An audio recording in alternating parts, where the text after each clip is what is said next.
number one key to success in any relationship that you are having with anybody, it could be a friendship, it could be dating, it could be a spouse, is communication. But in this video, I am going to talk about partners who are going to get married, people dating to get married, or those that are actually married. You see, you need to make communication the center of your relationship. Other than prayer, today I'm talking about communication. You see, sometimes your partner can do something, but they don't know that they hurt you because you are two different people that grew up maybe in different cultures, different backgrounds, different nationalities, and then you are coming together as one. You're going to have cultural differences, you're going to have certain beliefs or certain ways that you do things that are actually different from the other person. So you need to always make the other person understand you through communication. The problem we women have, we want to assume that men know what we want. You see, men are very simple people when you understand them. So when you communicate to your partner and you let them know, this I don't like, that I like to be talked to a certain way. That is you communicating on how you'd love to be treated so that you become a better partner to love your person the right way. But the problem we have, we assume, or we want to assume that our partner knows what we like. You assume that our partner should automatically know what is going on in our minds. That happens a lot with women, you know.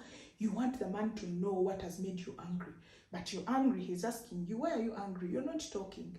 You know, so that assumption has to be removed and there has to be proper communication. You see, when you continue to grow and know each other, when you have that open communication, your partner is not going to be scared to come to you with any issue that they have.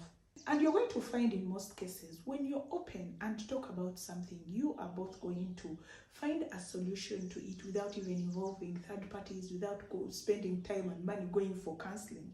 You know, you two know each other best. You live with each other. You know, you understand each other.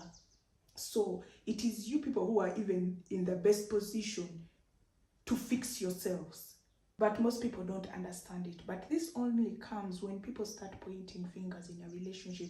No, it is you who was wrong. No, it was you who was wrong. I always tell people, sometimes as the bigger person, as the mature person, as the more spiritually mature person, you need to sometimes agree to disagree. You understand? You say, hey, okay, this. You say, hey, okay. You're disagreeing, but you're agreeing just for peace to be there. But that is also not good in the long run. You know, you need to voice your opinion. And also us as partners, as men and women, you have to create a good environment. An environment where your partner is not scared to discuss certain issues to you.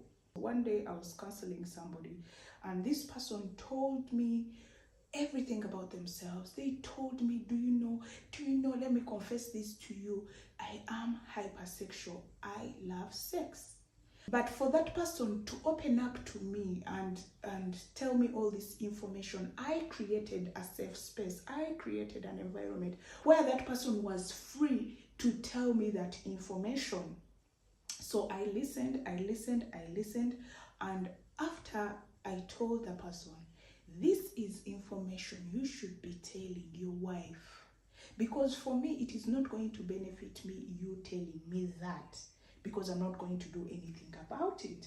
But if you tell your wife and she knows that you are hypersexual, maybe she will not always turn you down because she knows this is whom you are. Maybe for him, he was doing it in a way where he was just hinting, maybe touching her all the time, maybe telling her he wants it all the time. And then for her, she's confused. She's like, but why does he want it all the time?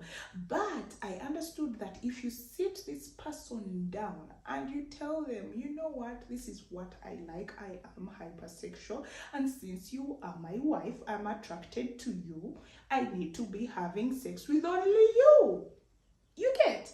This other person should be able to understand their partner, that nobody is perfect. I'm not saying it is bad to be hypersexual, no. But the partner in this case had to know. So you can see that and already tell that in this particular relationship, there was no communication. And the communication was going to the counselor, the counselor whom did not have access to the wife. So the best advice I gave this man, you need to sit her down and tell her and explain to her so that she knows, you know, a small thing like that, a small thing like communicating that you are hypersexual to your partner could actually save your marriage, you know, because now someone knows what you actually like. So when you ask for it, they will not like maybe refuse or make it so hard for you, you know, because they already know. That's why I tell couples, before you get married or after you get married, some conversations you have before you get married, others you have after you get married. Now, for example, for the couples that maybe, I always give this example a lot because I know there are so many relationships out there that have been broken or ended up in divorce because this was not communicated prior to the marriage. Let's say there is a Ugandan and a Kenyan. No, Uganda and Kenya is near. Ugandan and an Algerian. You meet in the US. Maybe one of you is a student, another one is doing business. So you meet, you want to get married. But then after you get married, I want to go back to Uganda. You want to stay in the US. Or I want to go to you to stay in the US because now I'm used to the system. I'm now working, I'm making money, I'm sending money back home, I'm making investments. And you say you want to, US is not working for you, or you just came here for a few years, you want to go back to Algeria. You see where the conflict comes in? I tell you, let's go to Algeria. You don't want to stay in the US. Now you claim all of a sudden it is so cold. See, these are things we need to discuss before. Okay, we met here, you're from here, I'm from there. Where are we going to stay? Where are we going to raise our children? Are you okay with relocating? But you people, when you're in courtship, you're there kissing and hugging and receiving flowers. Talk about the important stuff. Talk about the important things. Guys, we hear things. We hear things, and I'm here to tell you, those are the minor things that cause people to break up. But things could have been communicated prior. You understand? And sometimes you could find maybe you get married to somebody who is messy. They throw the socks on the floor all the time, and it annoys you. Like a person like me who is organized, it will annoy me. God has just started to deliver me little by little. Like the Bible says in Deuteronomy, He will deliver us little by little. If you're that kind of person, and that person does it over and over again, you're going to build up, to build up, to build up. And all of a sudden, one day, you will even be talking about something else and you burst out in anger. Why? Because of disorganized socks. Sit your partner down and talk to them about the socks. Tell them, honey, please, this annoys me. Please kindly put them in the laundry basket. You know, talk about it and tell them. You know, someone else may be doing it. That's, maybe they have been single for too long. That's what they are used to doing. You know, and they had a house help who would come and clean up after them. And they are not used to your way of doing things. So you need to communicate and let people know. Let your spouse know. I'm bringing out these small examples. But even it goes even to the bigger stuff, you know. It goes to the bigger stuff. Be open with your partner. Tell them stuff. Pray together. You know, it is even going to bring you closer. Why would someone in your church, why would your pastor be even knowing things about your husband that you've not talked about with your husband? You understand?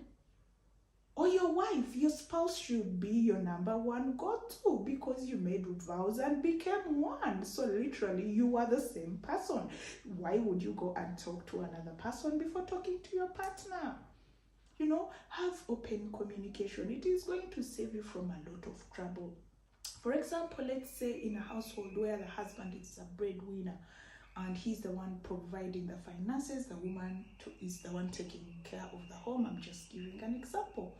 And then all of a sudden business is not going well, and then before the husband runs out of money, he does not communicate to the woman, and before you know it, let's say the police are on the door knocking to foreclose their house, or the landlord is knocking and telling them how they haven't paid rent for 6 months and they need to move out, let's say by the next month. Communicate to your wife. Don't let things just fall onto them. When they get such information from outsiders, the other party, and it goes both ways, they are going to feel betrayed. They're going to feel like, he couldn't tell me, she couldn't discuss this with me, But also you need to check yourself. Am I giving the right environment for that person to feel free to tell me certain information without being judged? Some people don't want to talk about it because they fear you are going to judge them. You are going to look down on them. So you have to create that environment as the receiver of the information so that you can receive the information and not judge the other person. And another thing also, we also need to, as we're doing the communication thing and practicing it in our marriages and relationships, we need to make sure you listen to understand. We women, sometimes we are quick to, hey, I've heard, and you talk anyhow. No, understand. There's something I've started to practice. When someone tells me information, I think about it. I try to put myself in their shoes to see where are they coming from to make such a conclusion. When I try to understand that, then I can give my feedback. Or if there's something I need to know, like in the background, before I give my answer, I will ask that person. But why are you coming up with this conclusion? But why have you decided right away? Why don't you give this time? You understand? And then they will give you the information. The other person will feel more comfortable with you. They will feel more loved. They feel like you're not listening just to pass their time, but you're actually taking the time to listen and understand them. And that relationship right there is going to be strong. And if you actually want this to work in your relationship, it is not going to start with the other party. Let it start with you. And with time, you will see that you and your partner are always walking on the same pace. Anyway, let me hope you've learned a thing or two, and I pray that the Holy Spirit helps us to communicate openly with our partners, with our spouses, so that we have better marriages and better relationships, hence being more productive to both our families and the society.